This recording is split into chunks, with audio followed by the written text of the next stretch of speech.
I want to welcome everyone to Come Together, our free weekly webinar series here at Duarte. We're here every week to show you our own strategies and techniques for effective communication, whether it's virtual or otherwise.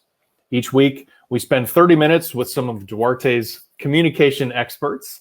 We talk through relevant topics, we answer your hard-hitting questions, and we take you behind the scenes here at Duarte to see how we solve the communication challenges of our clients, the world's top brands and thought leaders on a daily basis. I'm Doug Neff, Duarte's content director, and I'll be your host.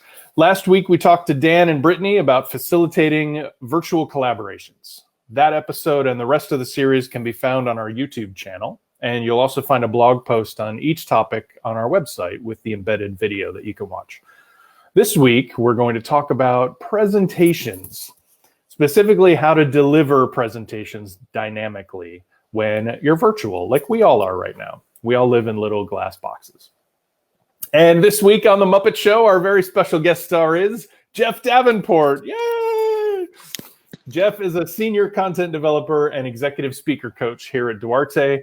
Jeff and I have taught 1,000 workshops together. We've had a great time doing it, and I'm glad you all get to meet him today. Welcome, Jeff. Hi. How's it going, Doug? Dynamic. It's going to be dynamic today. That's right. We're coming in hot with the dynamism. Welcome, FaceTubers. We're glad you're all here.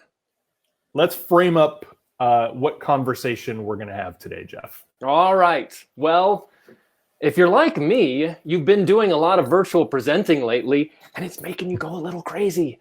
And not only that, but we're all sitting through so many virtual presentations. I mean, the amount of presentations and virtual meetings we have is exhausting.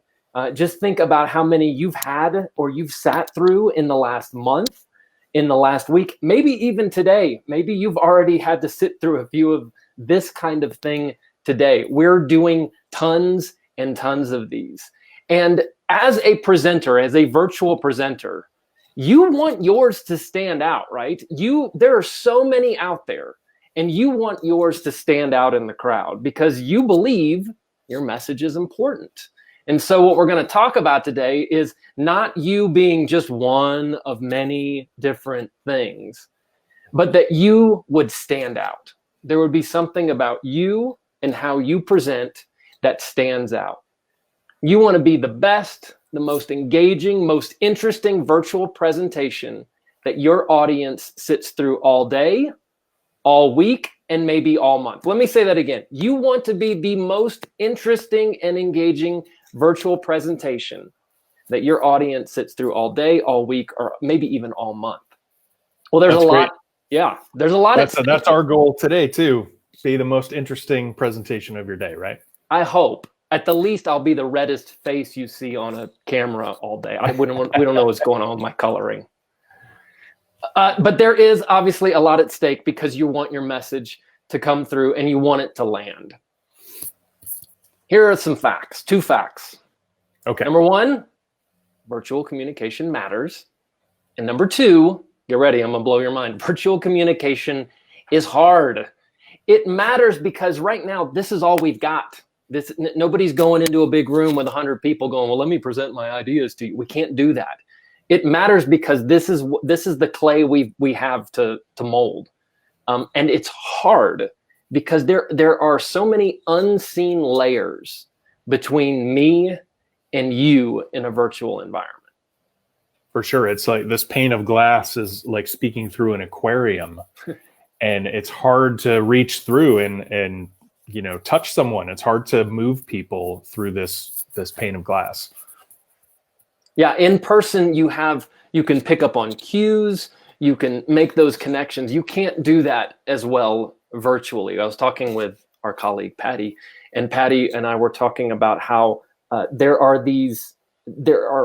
are getting exhausted by these ways we're having to pick up on our audience through this little camera and through this little lens of sorts, and it's exhausting after a while. For sure.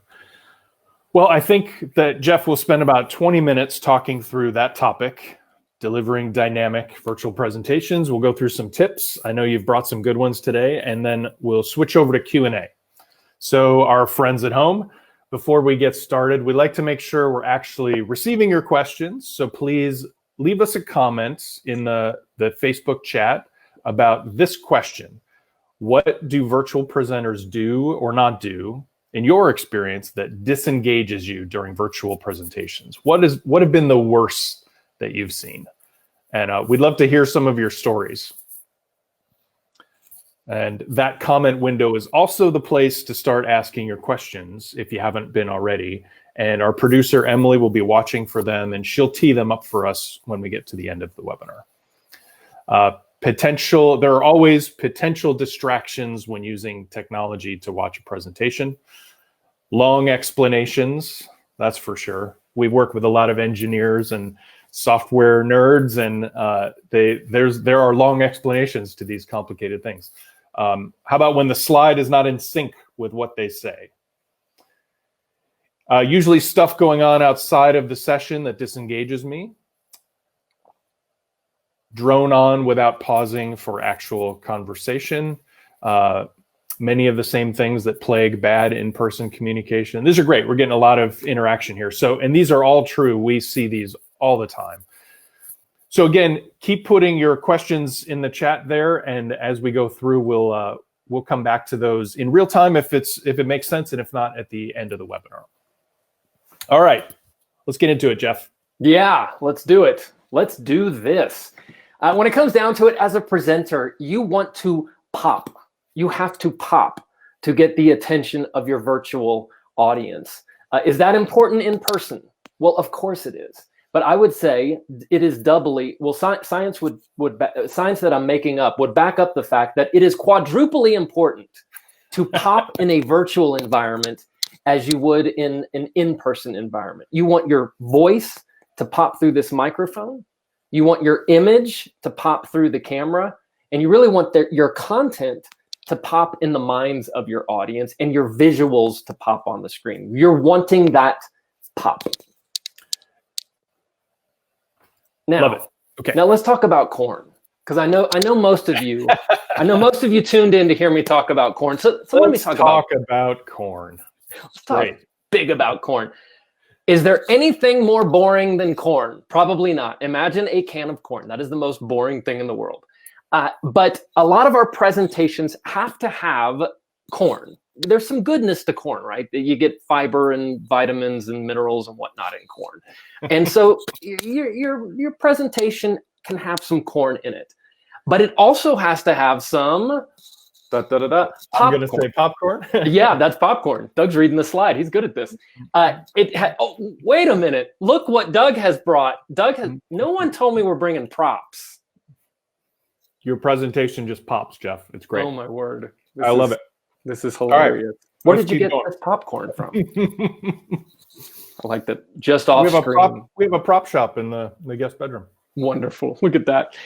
So you want those popcorn moments, and those popcorn moments are what going to help your presentation have those bits, whether it's how you're saying something or what you're saying, that stands out in the crowd, not just amongst all the presentations, but within your presentation itself. And really what that is that's all about contrast. Imagine lots and lots of kernels of corn, all fine, but then you need a few that pop along the way. And that contrast is what's going to draw people in to your image, to your voice, and to what you're saying and showing. So we were talking about Pee-wee's Playhouse before, and if you're always popcorn, if you're constantly this, then you're saying that's not good. That's exactly right. I mean, probably right now, unless you're Pee Wee Herman, it seems to work. If I'm Mr. Hey the whole time, people are going to get kind of exhausted at that.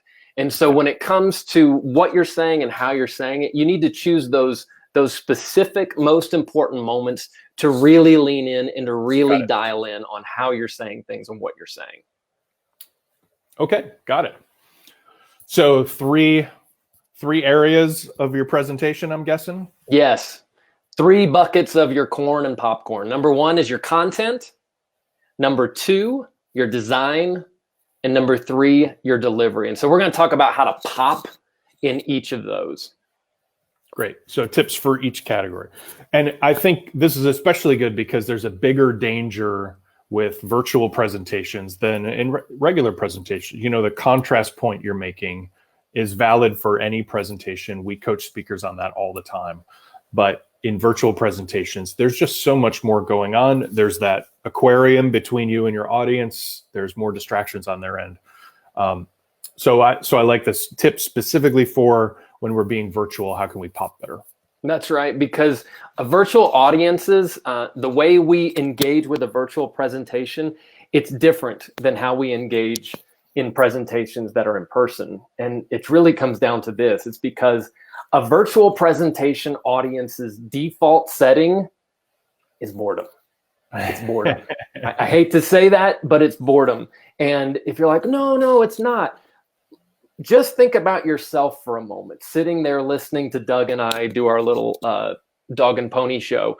There's something in you that's looking at us and listening to us, probably while you're doing something else, waiting for us to say something interesting enough to pull you out of your inbox and back to focusing on this. Our defaults, it's almost like there's a magnet within us. Happens in person, but again, quadruply virtually, that there is a magnet that draws us towards boredom, and I really don't want to pay attention. And so it's on me as a virtual presenter to use my content, my design, and my delivery to help draw you back in. Got it. All right. So bring it back to popcorn for me. Yes. You're just hungry. If your audiences are always being pulled toward boredom, why is it so good to make things pop? I wish I had a big bowl of cooked corn while you're eating the popcorn. Yeah, just shoveling it in hot buttered corn. So here's the benefit of this. Look at this. It's a neat little formula there. When you pop, the result is E squared. And E squared stands for this. E, easy, E, engaging. Easy means you're making it easy for that audience on the other side of the camera to pay attention, to process, to understand, and really you're making it easy for them to know what's most important. Engaging is grabbing the audience's attention and holding the audience's attention and their interest through everything that you say. And this comes in how you're saying it, what you're showing, and how just the exact words you're choosing sometimes. So again, you're wanting to pop because you want to make it easy for them to grasp what you're saying, and you want to keep them engaged. Got it. Love that. Okay, well, let's start with content. Let's get into it. Great. So we're going to talk about content, design, and delivery. And we're going to do 2 little tips for each of those. So content. Content is what you are saying. It's the content of your presentation. And tip number 1 is this: grab them at the start. Grab them at the start. And this is how you grab them at the start. It's all about showing empathy and then establishing authority. Empathy and authority, and it has to be in that order.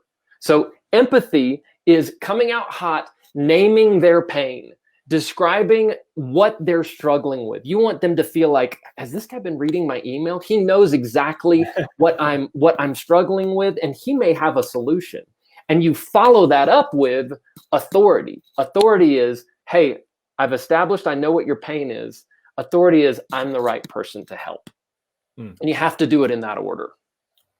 Okay, but why do you have to do it in that order? What happens if you don't? If you start with authority, nobody's really listening. They're going, oh, this guy's here to brag about his resume. Hooray. Okay. But if you start with, hey, I know what your problem is, everybody's interested in that because they're going, oh, you're connecting. You know what's going on in me. Then when you bring in authority, they can go, oh, you are the right person to help me with this. Show them you care about them first. Always. And you have to actually care about them because they'll be able to tell if you don't, right? But then after you show that, after you establish that, then you can say, and you can trust me to lead us through this presentation, this story, this topic. That's okay. Right. Yes. What about internal presentations? You're talking to your team, you're talking to your company, people already know you. Do you have to establish that authority? You do, you just do it differently. You don't go, so let me tell you my resume. I don't know if you know, but I have a PhD. And blah, blah, blah. You don't have to do that. They know you. It's more saying how you came to the conclusions you're coming to. So you might say, look, I want y'all to know, I've done about 8 hours of research on this, or I've interviewed all of y'all, and now I kind of have a better sense of what's going on behind the scenes. So you're establishing your authority in terms of how the work you have done beforehand, that's going to help you do a better job of meeting their needs, that empathy bit that you've talked about. I've trained a bunch of engineers, hardcore engineers who do a lot of virtual presentations, and they want to come out guns ablaze and go, okay, so hey, my name is Jeff, and I'm going to just start talking right away about whatever I'm going to teach you. And some of the best wins we've had as coaches, as our team, is we have coached those engineers to go, hey, you can get to all that technical rah, rah, rah, here in a moment, but really start with this. Look, I know what you're wanting and needing in terms of this tech. And then let me tell you my credibility, my authority in this. Got it. Yeah. And then we can go into it. And people just, it puts the ball on the tee so much better. Yeah. Great. How about tip number 2? Mix it up.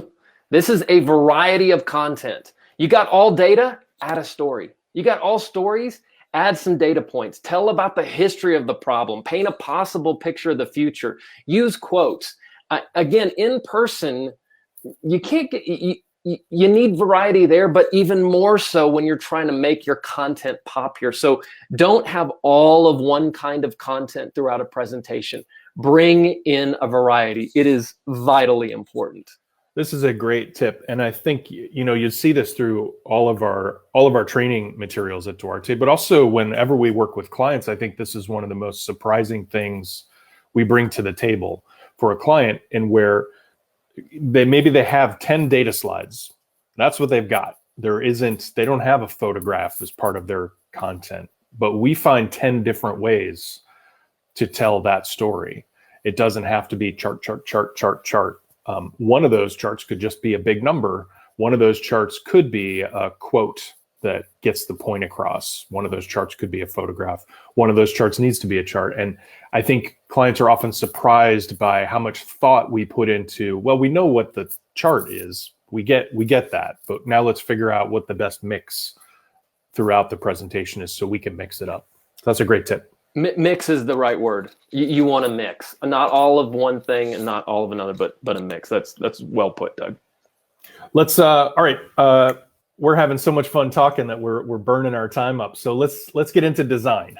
Design. This is what you show. It's primarily your slides. You're sharing slides when you're giving a virtual presentation. Now, I am not a designer. I am at best a designer dilettante.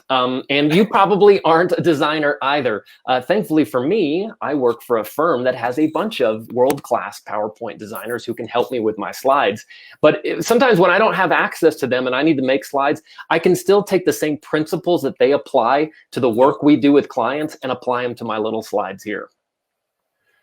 And I think especially we're focusing right now on virtual presentations. You have to think about, you're not going to have a stage with a giant screen behind you. A lot of times, like now, people might be looking at us on a phone, and our slides are 1/4 of the picture on a phone. So they're tiny. So you have to do things a little bit differently. So I assume the tips you're going to bring us are geared towards that. That's exactly right. And again, these tips are good for in person, but also on a virtual. And there's 2. Number 1 is very simple, simplify. And a lot of people balk against this one. This is the first design gag reflex that kicks in. Oh, I couldn't possibly. Limit your slides to 1. You see my finger? How many? 1 idea each. 1 idea each. Don't stack and stack and stack onto your slides. Here's the thing. And this comes down to slide count. We're like, well, I can't have 100 slides. Better to have 100 slides with 1 key idea each, clicking through them as you go, than 10 slides with 10 things on them. It's just, you want to focus their attention. We talked about making it easy for them to process. Put 1 thing on the slide at a time, and they will engage on that 1 point at a time. Yep. It doesn't cost anything to add a new slide, right? Slides are free. Yep. Could you share of an example of a client who maybe learned this from you? Yes, there was. We were just talking the other day about this company we did some work for, and this guy had 10 minutes to present, and he had because he had taken one of our classes, he had learned this idea of one idea per slide. So he had 40 slides for 10 minutes. So he goes to the host, the guy who's running the slide deck for this big giant meeting, and the guy looks at him and laughs at him and he goes, "You're never getting through 40 slides in 10 minutes. That can't happen." Well, this guy, our client, he knew something this guy didn't know, which was I have one idea per, so I can get through these. And sure enough, he nailed it and beat his chest in front of the guy. "Look at me, I did 40 slides in 10 minutes. It didn't mean 40 full giant slides. It meant 40 slides of one idea each. That's Narrow great. The focus, get them to focus on one idea at a time.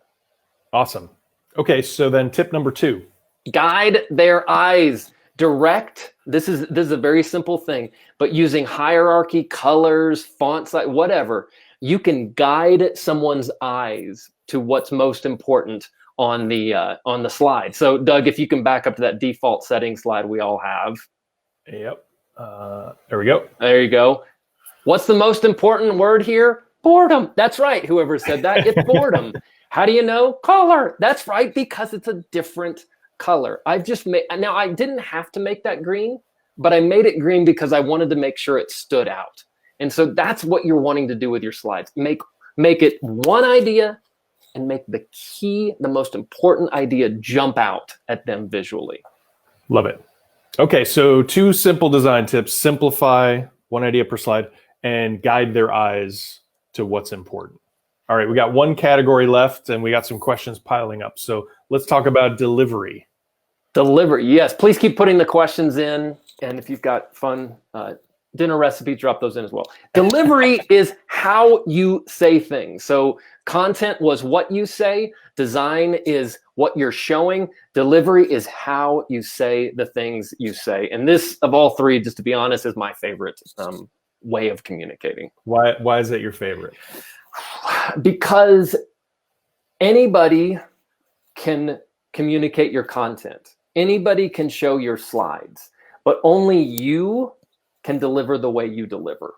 And so I think our personal, that's right. The real human aspect of your ideas. That's exactly right. And so, I mean, you see right now, Doug and I could have switched roles, and Doug could be going through the same content and the same slides, but we're going to present those things very differently. Doug's personality is going to come through one way. My personality is going to come through a different way.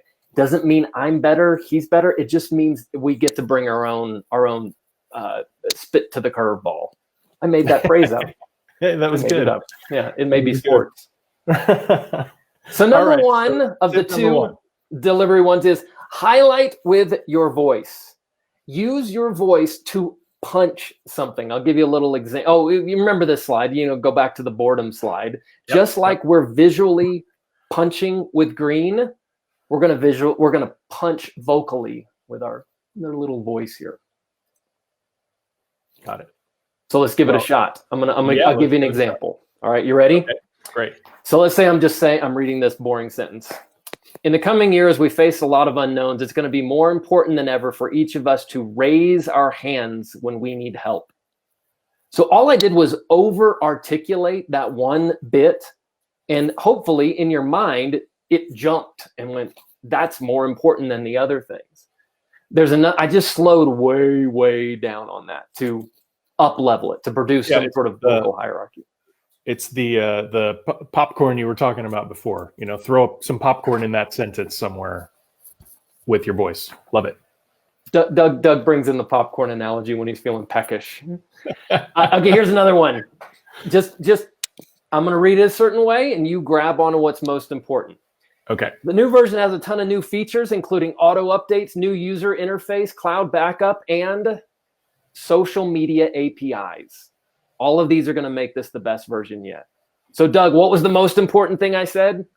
Social media and APIs. Yeah, no one on Earth knows what those are, but that was clearly the most important thing. And all I did was put a pause before it and put a pause after it. and I made your brain go, that's the most important thing. I hacked right into your brain to make you grab on that that's the most important thing. There's something coming that's important. That's exactly right. That's great. Okay, tip number 2. Tip number 2 is, you got these, use them. There you go. Show what you're saying. Move your hands. Audiences listen with their ears.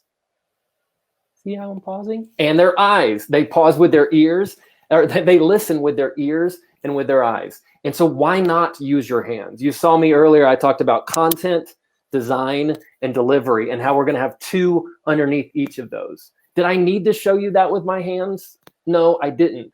But I'm always thinking in terms of you're wanting to process this information as easily as possible. So if I can get you to hear what I'm saying with my voice and then use my hands while I'm going, I'm coming in a different avenue to bring that, to make sure that my idea and my information is planted in your head.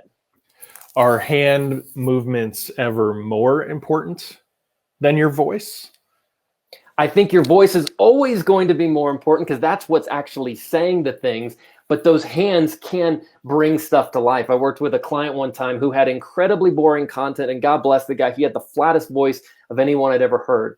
But then when I started to work with him on showing with his hands what he was saying, 2 things happened. One, his voice, it's hard to keep your voice monotone if you're moving your hands really big. You move your hands big, your voice goes big. And he made it to where all of this inscrutable content was suddenly easier to follow because I'm seeing the process he's describing as he's moving with his hands. I like that. And if your hands are in sync with what you're saying, they'll tell you when to pause. They'll tell you when to put energy behind your voice, that's great. Exactly right. So that can be an avenue as a coach to help someone actually be more dynamic in their voice by bringing their hands into it. And if they're on stage, even their body, like I want you to, lunge into this statement with your whole body, and it'll help bring that dynamism to their voice. If you're on a phone call, move your hands. They can't see it, but when you move your hands, it's going to alter your voice. So don't be afraid to move your hands, even if they can't see them. Do it for you. That's great. Okay, so 2 tips around delivery: highlight with your voice and show them what you're saying. Move your hands. Yes. Let's do a quick recap of all the tips that you've shared today. There's been 2 under each of the categories. Content, change what you're saying, change your stuff to highlight it. You want variety, show what you're saying. Mix it. The slide's a little goony. We've mixed it up, as it were.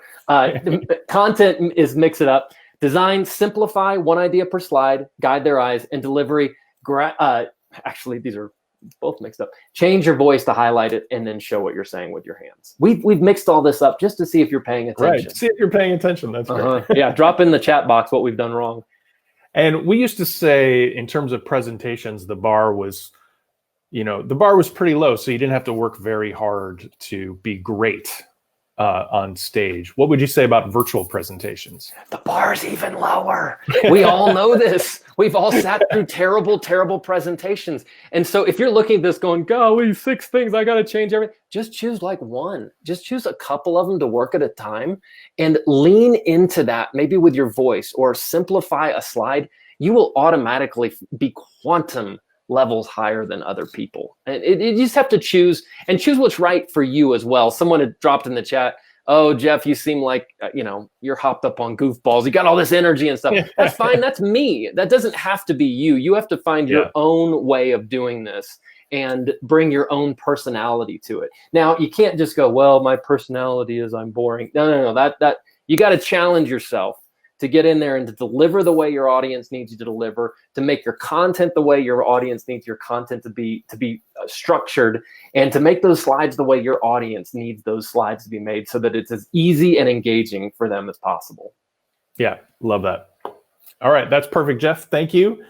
We'll stay after a little while and do a little bit of Q&A, I think, because we had so much fun talking, we used up all the time. But before we move to Q&A, I know we have a lot of folks who want more help right now.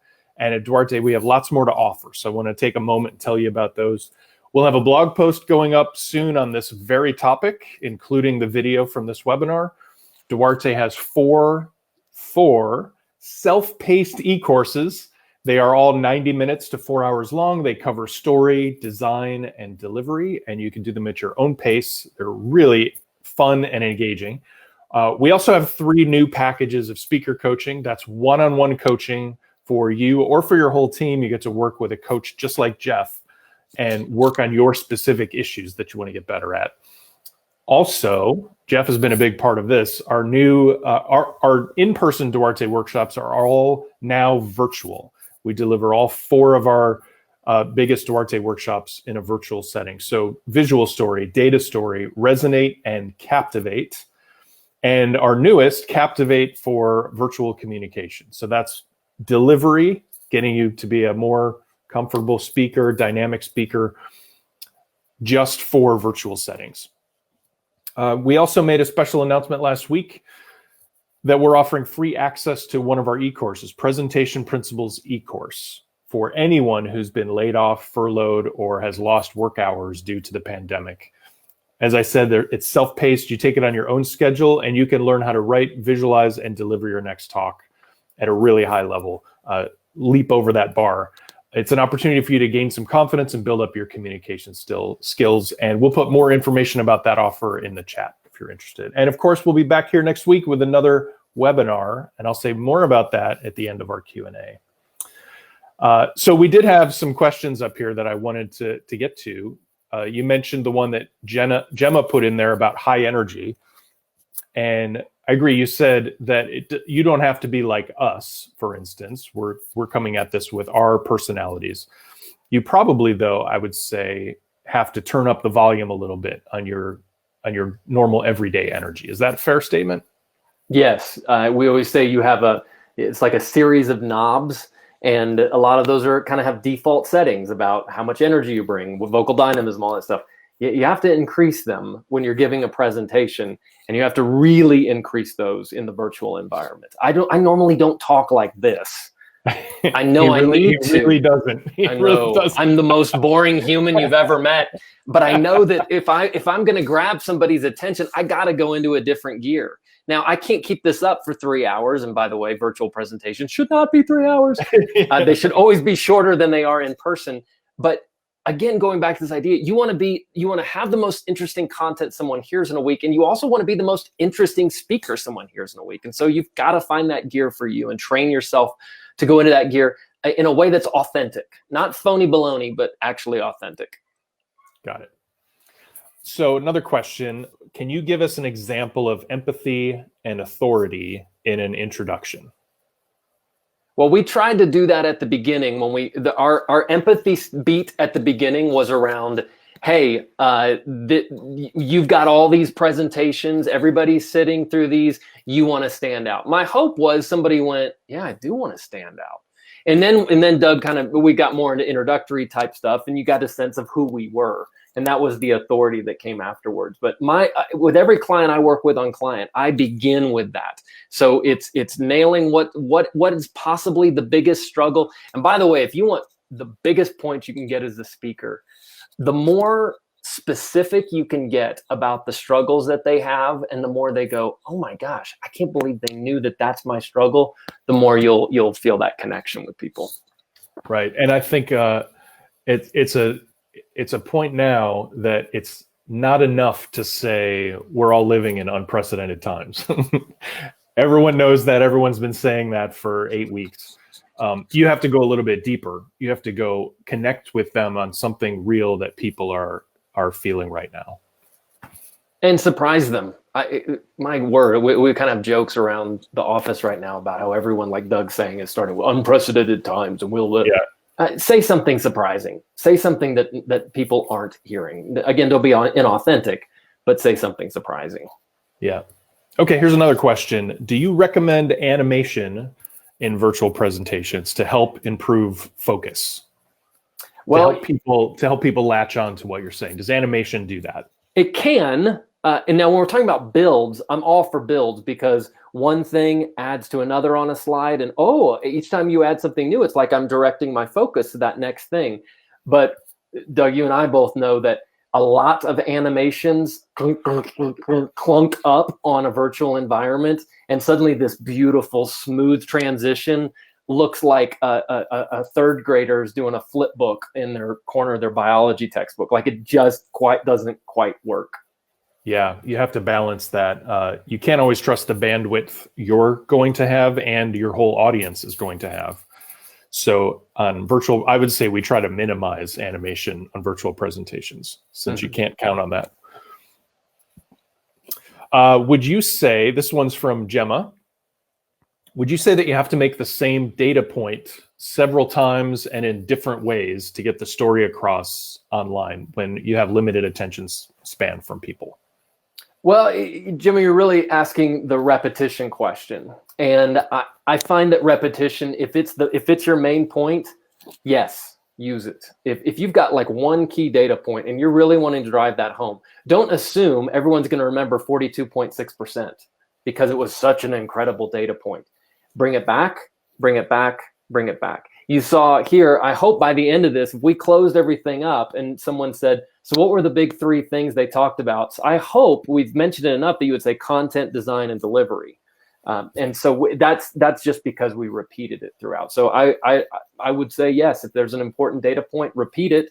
And if you feel like you're repeating it too much, call attention to that and go, hey, I know it sounds like I'm saying 42.6% a lot, but I really want to drive that point home for you. Yeah. And then people will forgive the fact that you've mentioned it 87 times. That's great. And I think it depends on what you want from the audience. If you want them to remember that number and it's not a memorable number, 42.6%, then yes, you have to repeat it. You have to show that number big on the screen. You have to show 42.6 things on the screen. You have to say it a bunch of different ways so that when you walk out, if they remember one thing, it's 42.6%. If 42.6% is just a way of nudging them towards believing you more, way more people like cats than dogs. It's up to 42.6% now. If it's just about nudging their emotions a little bit and that number helps you get there, but you don't care if they remember the number, then that's different. And repeating the number isn't going to help you as much. That's well put. Okay, very last question. This one's from Daryl. Would you recommend standing during virtual presentations? Daryl, I would have stood, but I'm wearing shorts. Yes, it can actually. I'm literally wearing shorts. It's hot here. Yes, I would say yes, only because you're probably going to get more energy out of it. I think I've gotten okay at exhibiting energy from a seated position. Standing up, you're going to probably be more likely to evidence that energy. Here's the trick: everyone thinks they stand still. Most people do not stand still, so they're standing still, and it's like they're standing still on top of a wobbly flagpole. If you're going to stand still, stand still. Mark what's going on above your waist. Are your shoulders moving? Clock yourself in the little monitor there and make sure that you're not bobbing back and forth. But yes, it's probably going to give you a little bit more of a boost while you're standing. It's funny. This makes me think that we're all. I think this a lot lately. We're all broadcasters. We're all now broadcasting our own little show on this little screen here when we present virtually. And you've got to challenge yourself to come across as dynamic. And so for Daryl, if that means standing up, do it. If that means for you, maybe sitting down, but putting yourself in a different spot, do it. Get your background set, get your content set, your delivery set, your design set, and you want to grab people through that little lens there and through the microphone. That's great. I saw one more question pop in that I wanted to address real quick. Someone asked about how we have 4 screens layered like this. The app we're using to connect with Facebook is called BeLive, BeLive.tv, and it allows us to broadcast different cameras and different screens so we can lay them out like this. And it's just a tool that everyone has access to. So there you go. All right. Well, we reached the end of another episode. I'd like to thank some people, our producer, Emily, as well as Kat and Alexa for their work behind the scenes during this little conversation. Jeff, I want to thank you for the really smart tips. Thank you for making the whole thing pop. And thank you, our audience. Thank you, everyone, for tuning in. And don't forget to tune in next week when one of our design leads, Charity Canny, will be here. And she and I are going to talk about designing slides, especially for virtual presentations. So Jeff today brought a couple of big picture tips that anyone can use. Charity is a design lead at Duarte. She designs slides for a living. She's going to come and talk to us about some very specific ways you can build slides in PowerPoint or Keynote that are better for virtual presentations. So we're going to go a little plug. Yeah. Can I throw a plug for this? Yeah. Charity Canny can talk the chicken off a bone about slides. She is fascinating to listen talk about design. I love working with her. Even if you're just kind of interested in making better slides, please tune in. It will be so much better than this one. It's great. All right. Thank you for that promo, Jeff. That's next Thursday, 9:30 a.m. Pacific, 12:30 Eastern, same time, same sandbox, and we hope to see you there. Be well, everybody. Stay safe, and thank you for joining us. Thanks for joining us. Thank you, Doug. Appreciate you. Enjoy your popcorn. Bye-bye. I'm going to go have a can of corn.